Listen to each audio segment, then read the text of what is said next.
Buiten Zorgi. Itu Orang nama mungkin dia itu, Buiten itu Zorgi nama itu. asli apa enggak? Ini nama asli karena dia Oh, memang oh. kelahiran Bogor, dia sampai dengan lulus SMA di Bogor, kemudian kuliah di IPB dan S1 IPB, S2 S3 di Australia di University of Sydney dan kemudian dia juga pernah mengajar. Setahu saya pernah mengajar di Australia juga Ah, di universitas di sana dan kemudian dia juga menjadi kalau di IPB-nya setelah kembali di IPB dia mengajar di ekonomi sumber daya dan lingkungan. ah, Ini ada di Fakultas Ekonomi dan iya, iya, Manajemen gitu ya. iya, Ini salah satu jurusan yang bergengsi lah begitu. iya, iya, iya. Saya pikir ini nama Buiten Zorgi itu nama kayak banyak orang-orang NU kalangan misalnya dari Banjarnegara terus dia Al Banjari Hmm, ya misalnya begitu atau jadi banyak. betul. Kalau ini nama aslinya ya seperti itu ya. Oke. Iya ya. Ya, menarik ini figur ini karena kalau tidak salah dia dulu termasuk salah satu pendukungnya Pak Jokowi ya. Kalau sekarang dia nulis seperti ini jadi menarik juga. Tapi sebelum itu nanti kita bahas, kita omongin dulu.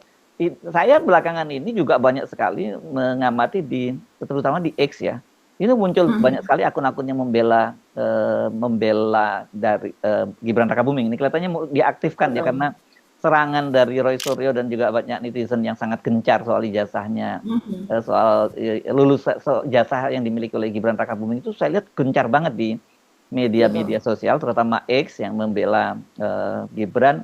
Dan ada beberapa yang misalnya mengaku sebagai praktisi juga pendidikan yang dia punya pengalaman di Australia, terus kemudian aja itu konsultan pendidikannya di Australia. Ada juga yang mereka mengaku sebagai teman sekelasnya Gibran di Singapura.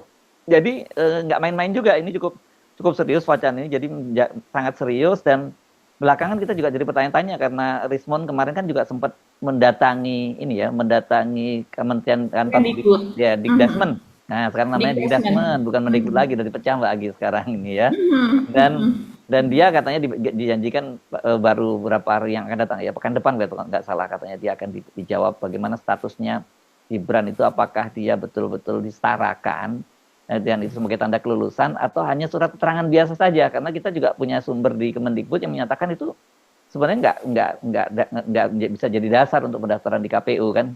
Itu ramai banget Mbak, apalagi KPU kok yang mencurigakan juga ijazahnya tanda apa pendidikan terakhir dari Gibran itu sama dengan bapaknya juga nggak tertulis kan di situ ya Mbak ya.